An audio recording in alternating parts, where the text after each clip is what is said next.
Tras varios atrancos, cunha crise económica e unha pandemia que frearon a demanda de chan industrial, o Concello agarda sacar adiante esta legislatura o novo polígono de Porto do Son.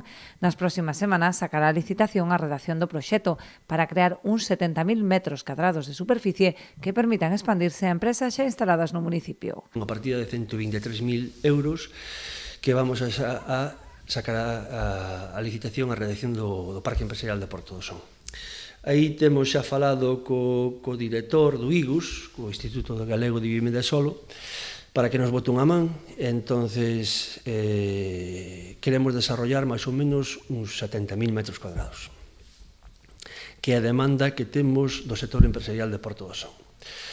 A verdade é que é necesario, porque a verdade temos empresas aquí en Porto do Son que queren crecer, e por estar ubicadas onde están, pois estáse cortando un poquinho o desarrollo tanto económico como de creación de emprego, e é necesario.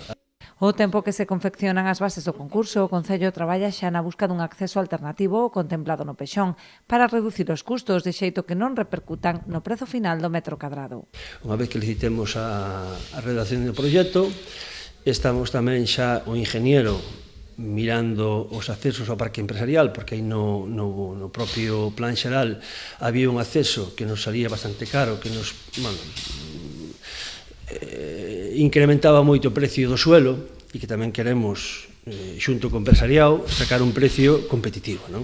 O que non podemos poñer un precio moi caro, porque despois as empresas terían dificultades en comprar terreno, porque despois tamén teñen que construir as súas naves, non? Unha vez redactado o proxecto, o Concello iniciará as negociacións cos propietarios de Nebra para a compra dos terreos.